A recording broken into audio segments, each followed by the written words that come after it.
Hi, welcome to Talking Books and Stuff, the program that talks all about books and writing and stuff.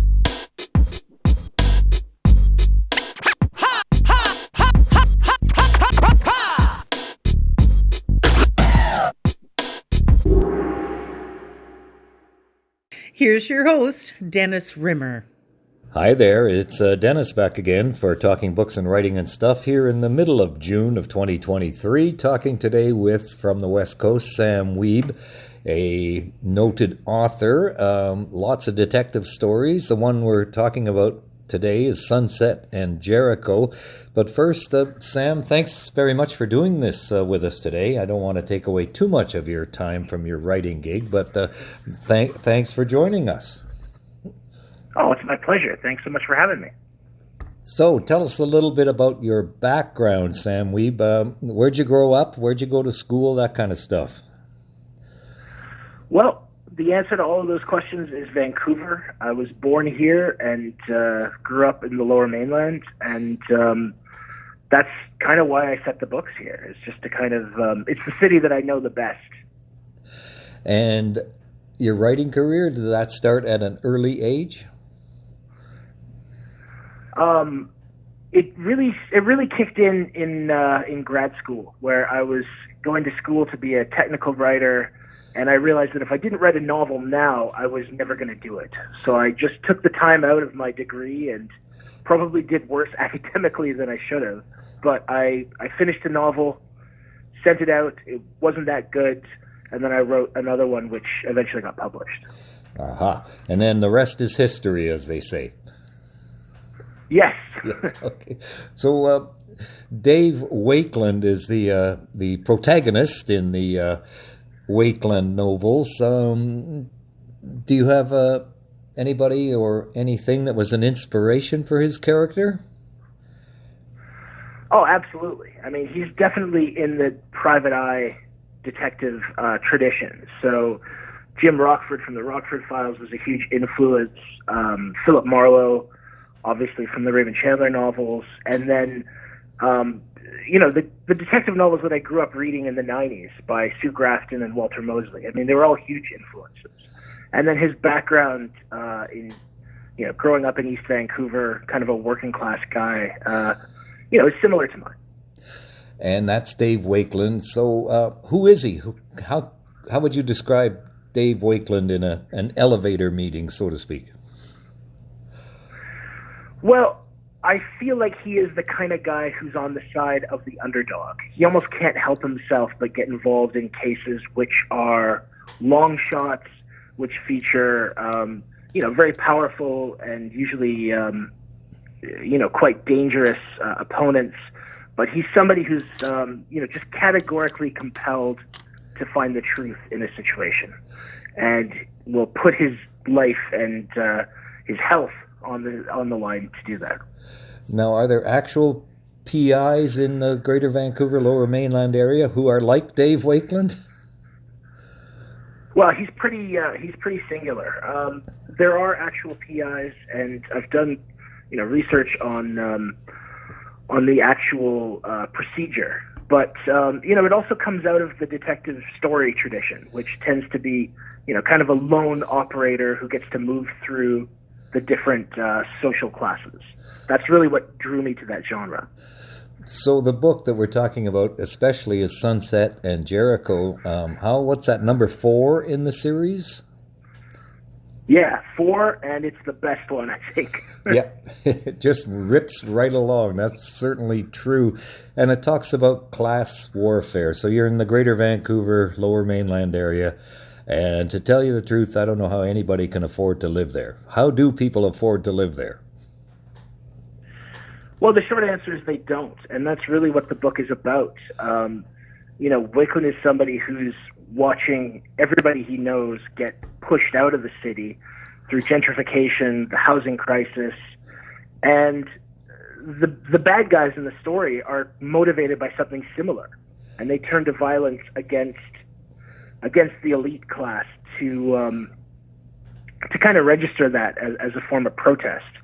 So Wakeland's in this weird position where he actually agrees with the motives of the bad guys, but doesn't like their methods, but feels closer to them than his clients, who tend to be the rich people who can afford to pay him. And we have the mayor involved, fictional mayor of the city of Vancouver. And you talk somewhere in the book about everything in Vancouver is about real estate and politics. Are politics in Vancouver really that crooked? I mean, I think politics in general is let's not get into that. But right. it all does come down to real estate. It the city's founded on land theft from the indigenous people, and it's where things go and who gets to live here are kind of the fundamental questions of the city. Right, and real estate, like you say. So I used to live in Kitts at the corner of York and Vine. I wonder what a place there would cost these days. A lot more than you and I make. That's for sure. And that's what I don't get is like, I worked in radio. You don't make a lot of money in radio unless you're one of the superstars, and there's only a few of those. I don't know how I would survive in Vancouver these days. It boggles my mind how people can actually afford to live there on an average salary. So that's part of the story is, like you said, the death of kings gang that are trying to disrupt the whole process.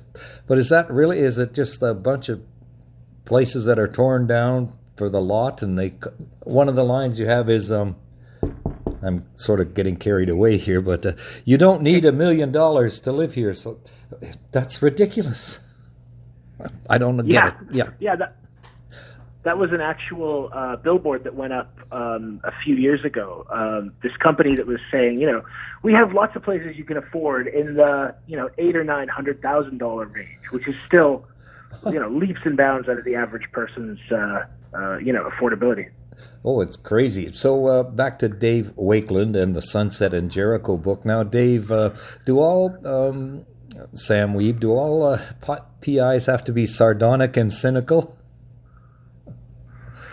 I mean, I don't think they have to be, but I think that, as somebody who sees so much of society and moves so fluidly through it, I think it does give you a little bit of an edge. And that's definitely part of the tradition, and it's something that Wakeland has too. And we're talking about Sunset and Jericho by Sam Wiebe. Sam's with us today. Some of the things you talk about are related to guns. There's lots of gunplay in the book. We hear about gangland shootings in the Greater Vancouver and Surrey area, but do PIs actually get to carry guns in Vancouver? You can get a security license to carry one, but gun control laws in Canada are pretty good, I would say, and they just banned handguns. Which means that you can still go and target shoot, but you can't, use these really high capacity kind of weapons. But weapons do end up in the hands of bad people. That happened actually with the home invasion of a relative of mine. People broke in and stole her ne'er-do-well son's pistol collection. Oh, really? So, and now those guns are out there somewhere. Yes, unfortunately. Yes. But that's kind of how they do that. They find somebody who owns them legitimately and take them, and then they're used for whatever.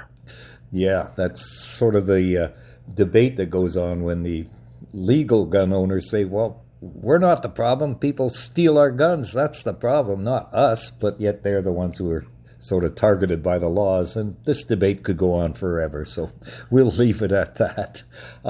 Lots of people in the book, Sunset and Jericho, lots of characters, varied ethnic backgrounds, lots of different ethnicities in the book. I assume that was sort of a deliberate choice on your part? Yeah, I mean, I don't even know that it's a choice. It's just, I try to represent the city realistically. And Vancouver is a very multicultural city. It has one of the oldest Chinatowns in North America. It has, different different waves of immigration that have happened. Like I went to school around just before the handover of Hong Kong, so we had a lot of people coming from Taiwan and Hong Kong to the city, and I just think that that's one of the things that makes Vancouver unique and cool, is that you really have this mosaic or melting pot of different experiences. Yep, there are people all over the place, from all over the place. So that, yes, you're right. That's what makes it great. Lots of gunplay. Okay, a couple of points from the book. I'd like to commend you for one term. A guy was wearing a baseball hat, not a baseball cap. It is not a baseball cap. It is a baseball hat. So thank you very much for using that term. All right.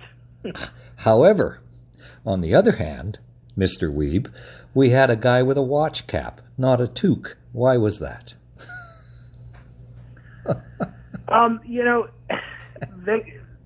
Being a writer in Vancouver is very interesting because, we have the King's English now, I guess you'd call it, and then we have American English, and it's a real mix of those things. So I use words like flat to describe my apartment, and I've heard American editors get upset about that. Yep. I spell check CK just because it looks better to me, but it's really just a personal grammar from trying to represent how people talk and how I want to use the language. No problem. I just like to.